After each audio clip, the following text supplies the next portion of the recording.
How to reach the God through your own thinking. Stay tuned. Let's go!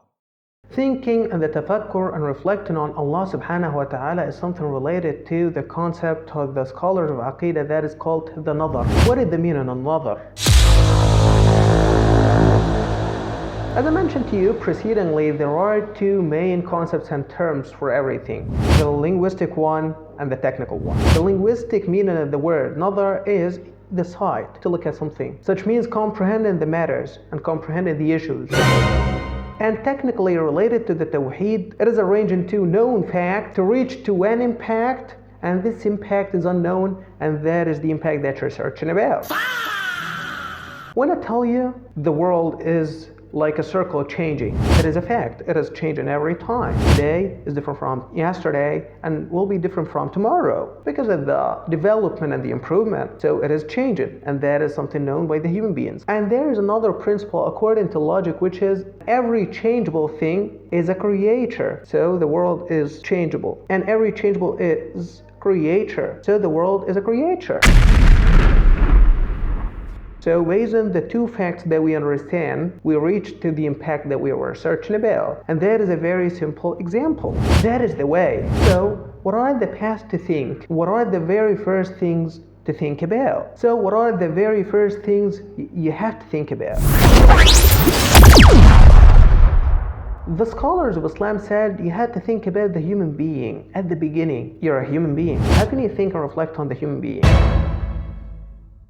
Number one, because it is closer to you than everything else. And Allah subhanahu wa ta'ala said in the Noble Quran, وَفِي أَنفُسِكُمْ أَفَلَا تُبْصِرُونَ, and inside your own selves, don't you see? Dig deeper and delve into yourself.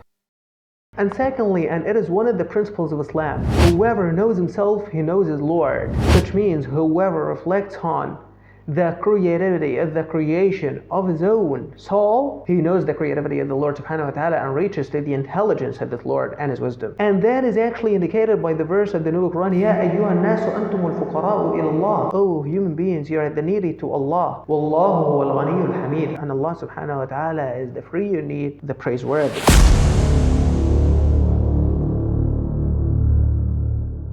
And Allah subhanahu wa ta'ala commanded us frequently in the Noble Quran to think and reflect and to be motivated by the verses of the Noble Quran and to think about the soul in the Noble Quran and according to the verses of the Noble Quran. And what is included by it from the sight and the hearing, talking, the abilities, the matters, the limbs that Allah subhanahu wa ta'ala sustained you, and all of those things, the pain, the suffering, and the wisdom, and the intelligence, the smartness, the ability to move, the ability to think, the ability to be stable, the ability to sleep, the ability to wake up, all of those things. And everything you see has one single source. That is Allah subhanahu wa ta'ala is the one who created that upon that way. And the evidence about that is the verse of the Noble Quran. Allah said, وَلَقَدْ خَلَقْنَا الْإِنسَانَ مِنْ سُلَالَةٍ مِنْ طِينٍ ثُمَّ جَعَلْنَاهُ نُطْفَةً فِي قَرَارٍ مَكِينٍ. We have created the human being from a kind of clay, and then we made it a sperm drop in a prepared place.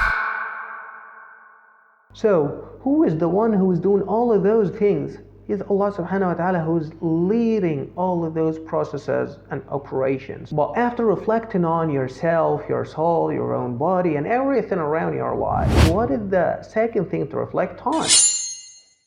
To reflect on the higher world and the lower world. What is the higher world and the lower world? The higher world is what is above you, like for example the heavens, the planet, the throne, and the other things above you. It is called in Islam the higher world.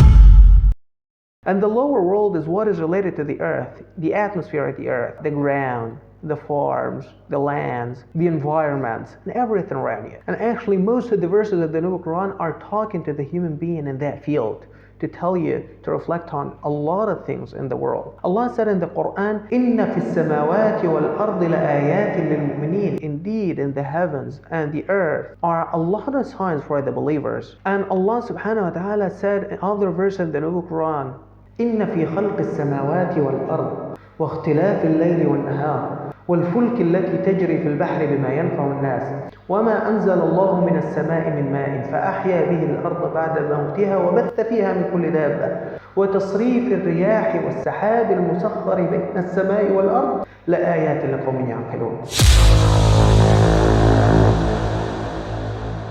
The heavens, the earth, the night, the day, the arcs that are running and sailing, the rain, and the beasts and the creatures of the Lord subhanahu wa ta'ala, all of those things are signs for the people of reason. So try to be amongst the people of reason, those who are searching about the Creator subhanahu wa ta'ala and His belief from a rational way. That is the process, that is the path to believe in Allah subhanahu wa ta'ala through looking at yourself. Look at how innovative is Allah subhanahu wa ta'ala in creating you. Look at how creative is Allah subhanahu wa ta'ala in creating the heavens and the earth and so on. That is the reflection, and that is the way you're thinking about the creatures of the Lord.